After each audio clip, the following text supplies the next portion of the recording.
თუ არ არის გამონაკლისი, რომელიც ხვდება, რომ საქართველოში უმძიმესი პოლიტიკური კრიზისი, რაც შექმნა ქართულმა ოცნებამ, ურთიერთგანადგურების რეჟიმში მყოფმა პოლიტიკური დაპირისპირების ლოგიკამ და ამ ყველაფერს სჭირდება შესაბამისი გამოსავალი. ეს არის შესაბამისი პოლიტიკური პროცესის და კომუნიკაციის დაბრუნება, რაც აუცილებელია კრიზისიდან გამოსავლად. მაშინ როცა რეგიონში მიმდინარეობს უმძიმესი კონფლიქტები, პოლიტიკური დაპირისპირებები, ამ ვითარებაში ქვეყანაში არსებული პოლიტიკური სივრცის და პროცესის სტაბილურობა არის ძალიან მნიშვნელოვანი და გადამწყვეტი. ამისთვის საჭიროა დიალოგის ყველა შესაძლებლობის და ფორმის გამოყენება, იმისთვის რომ ეს კრიზისი გადაიჭრას, უნდა გადავჭრათ ის მთავარი ორი გამომწვევი მიზეზი.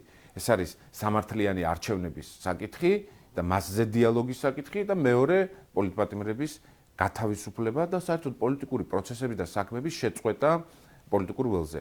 ამ ორი საკითხის გარშემო დიალოგი, ერის და საზოგადოების კონსოლიდაცია მიგვაჩნია გადამწყვეტად მნიშვნელოვან საკითხად.